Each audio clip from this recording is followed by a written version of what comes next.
Big boss വീട്ടിൽ തന്ത്രങ്ങൾ പണിതുകൊണ്ട് മുന്നോട്ട് പോകുകയാണ് ജിൻഡോ. ജിൻഡോ ഇന്നലെ വളരെ തന്ത്രപരമായിട്ട് റസ്മിൻ്റെ കയ്യിൽ നിന്ന് കിച്ചൻ്റെ താക്കോൽ വാങ്ങുന്നു. എന്നിട്ട് ഇന്ന് രാവിലെ മുതൽ ജിൻഡോ അവിടെ തൻ്റെ ഭരണം ഏറ്റെടുത്തിരിക്കുകയാണ്. ബിഗ് ബോസ് വീടിൻ്റെ മുഴുവൻ ഭരണവും ഇപ്പോൾ ജിൻഡോയുടെ കയ്യിലാണുള്ളത്. റസ്മിനോ അർജുനോ ചിന്തിക്കുക പോലും ചെയ്യാത്തൊരു കാര്യമാണ് നമ്മുടെ ജിൻഡോ ഇപ്പോൾ ചെയ്തിരിക്കുന്നത്. അങ്ങനെ താക്കോൽ കൈപ്പെടുത്തി ജിൻഡോ അവിടെ ഭരിക്കുമെന്ന് റസ്മിനോ അർജുനോ ചിന്തിക്കുക പോലും ചെയ്തിരുന്നില്ല. അത് മനസ്സിലാക്കിയ റസ്മിൻ ഇപ്പോൾ ശ്രീധുവിനെ അടുത്തേക്ക് വിളിച്ച് ശ്രീധുവിന് ഒരു ടാസ്ക് കൊടുത്തിരിക്കുകയാണ്. എങ്ങനെയെങ്കിലും ജിൻഡോയുടെ കയ്യിൽ നിന്ന് ആ താക്കോൽ തിരിച്ചു വാങ്ങി എന്നെ ഏൽപ്പിക്കണമെന്ന്. അതിന് കൊടുത്തിരിക്കുന്ന സമയം ഒരു ദിവസവുമാണ്. അങ്ങനെ ശ്രീധു ചെയ്യുമോ ഇല്ലയോ എന്നറിയില്ല. പക്ഷേ ശ്രീധു ആ ദൗത്യം ഇപ്പോൾ ഏറ്റെടുത്തിരിക്കുകയാണ്.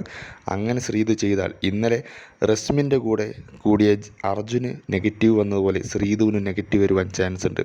അതുമാത്രമല്ല, പവർ ടീമിലെ ഭിന്നത രൂക്ഷമായി കൊണ്ടിരിക്കുകയാണ്. അങ്ങനെ ഒരു പവർ ടീം അംഗം പറഞ്ഞ് മറ്റൊരു പവർ ടീം അംഗത്തിൻ്റെ അടുത്ത് നിന്ന് താക്കോൽ വാങ്ങുമ്പോൾ അവിടെ കാണുന്നത് പവർ ടീമിൻ്റെ തന്നെ പരാജയമാണ്. ഇപ്പോൾ ബിഗ് ബോസ് വീട്ടിൽ പവർ ടീമുകൾ തമ്മിൽ അങ്ങോട്ടും ഇങ്ങോട്ടുമാണ് അടി നടന്നുകൊണ്ടിരിക്കുന്നത്. ശ്രീധു ആ ദൗത്യം വിജയിപ്പിക്കുമോ ഇല്ലയോ എന്ന് കണ്ടു തന്നെ അറിയാം.